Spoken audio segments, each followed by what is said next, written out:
क्या आप कभी ऐसे ज्वालामुखी के बारे में जानते हैं जिसमें से नीली आग निकलती है? इंडोनेशिया का कावा इजेन ज्वालामुखी जो जावा द्वीप के पूर्वी सिरे के करीब है, वो कुछ ऐसा ही है।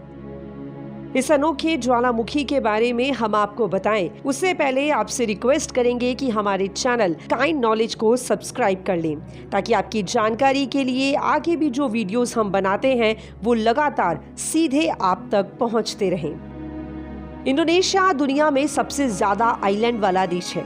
यहाँ 17,000 से ज्यादा आइलैंड हैं।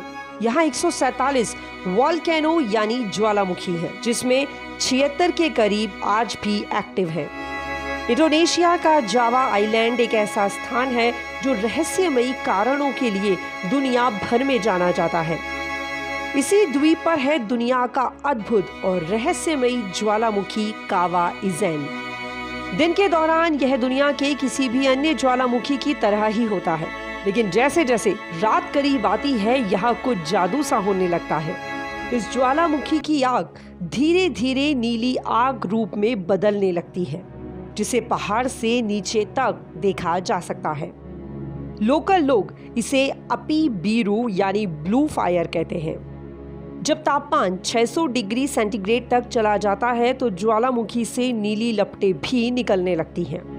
रात को निकलने वाली नीली रोशनी इस एरिया को ब्लू लाइट एरिया में तब्दील कर देती है।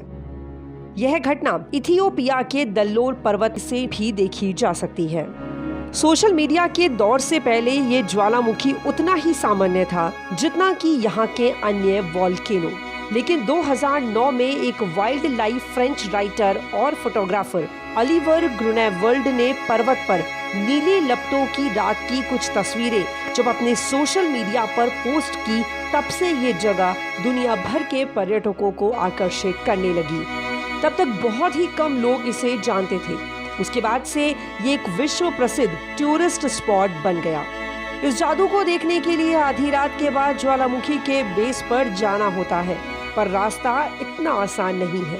करीब 6 किलोमीटर से ज्यादा और 10,000 फीट की ऊंचाई का खतरनाक रास्ता है। अब सवाल ये उठता है कि आखिर इस नीली रोशनी का रहस्य क्या है? दरअसल सल्फ्यूरिक गैसेस के जलने की वजह से यह प्रकाश नीला दिखता है। यह गैस ज्वालामुखी के दरारों में से निकलती है, जहां तापमान 600 डिग्री सेल्सियस तक होता है। यहाँ से निकलने वाली सल्फर गैस जब हवा के संपर्क में आती है तो जलना शुरू हो जाती है, जिससे लपटें निकलने लगती है। इस पूरी घटना में गैस का कुछ भाग जलने के बजाय पहले भाप और फिर लिक्विड सल्फर के रूप में बदल जाता है, और यही लिक्विड सल्फर ढलान से नीचे की तरफ बहने लगती है, जो लावा बहने जैसा प्रतीत होता है। हमारा ये वीडियो आपको कैसा लगा? अपनी राय दें, कमेंट करें, लाइक करें, और यस, ऐसे वीडियोस को देखते रहने के लिए काइंड नॉलेज को सब्सक्राइब करना ना भूलें। Thank you.